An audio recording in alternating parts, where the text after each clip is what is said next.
And the last open micer of the first half, ladies and gentlemen, Timothy Scotson!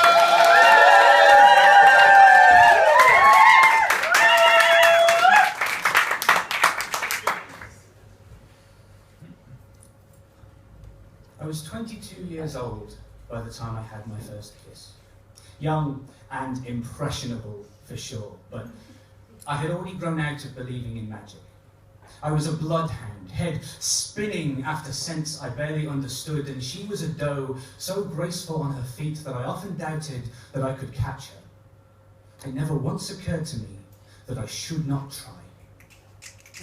When, after months of dates we hadn't called dates and conversations embroidered in golden curiosity, I finally gathered up the courage to say how I felt, she smiled and said maybe we were still getting to know one another.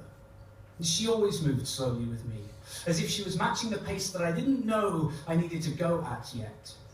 But I floated home that day, convinced for the first time of my own capacity for courage.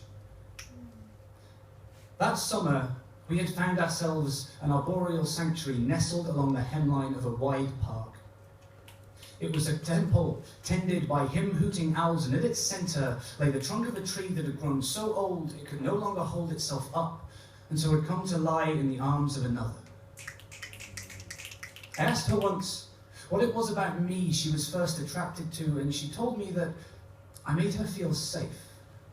Then as we sat there, suspended above the ground like a hung picture, she rested against my chest as though I had become a refuge. Now, summer nights did not come swiftly, but there we outlasted the setting sun until all we could see was the starlight of each other's eyes.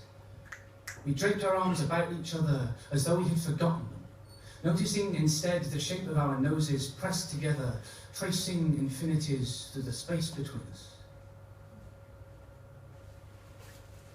At the end of that eternity, she drew away slowly, aimed her moon-blue eyes to the sky through the vaulted roof of our deciduous cathedral, and told me we should probably go. It took me barely 2 heartbeats to find my reply. Yeah, but I can't bring myself to leave until I've kissed you. I'm still not sure if that fell on the right side of romantic. But it worked. And somewhere in the middle of figuring out what to do with my hands,